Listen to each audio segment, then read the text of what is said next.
So the US is quite a different market than Europe. We see this in a really fragmented market. Let me give you an example. In Europe, if you pay for a treatment that may cure a disease or slow the progression, the patient stays within that single-payer health system.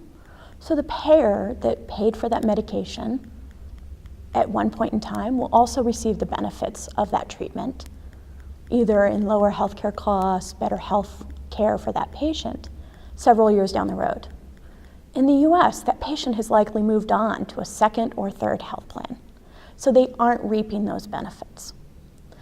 So while we can learn many things from Europe, the US is a complex system. What can we do in the US? I think there's three things. First, for patients, we need to make sure that we're incentivizing patients to get the treatments that work best for them.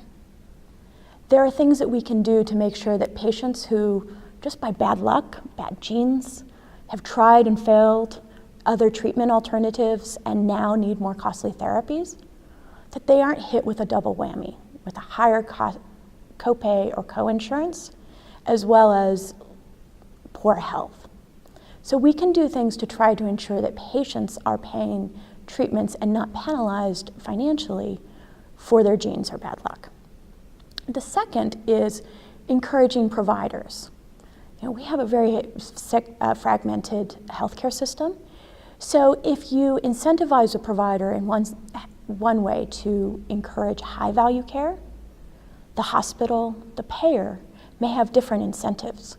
And so it gets very complex. We need to align these incentives from the provider to the health system to the payer to encourage high-value care rather than low-value care, and therefore free up dollars. The third element that we need to consider is, how does our payment landscape work? We have legal, regulatory, and IT barriers that are really challenging the opportunities to develop new, innovative payment landscapes. So we can address these, hopefully, by multi-stakeholder collaboratives, public-private partnerships, and others, to try to ensure that those legal issues, such as anti-kickback statute limitations, regulatory issues, such as Medicaid best price, or even IT issues to provide payment for the indication that the patient is receiving the treatment for, that those are all resolved so we can incentivize high care value and treatments.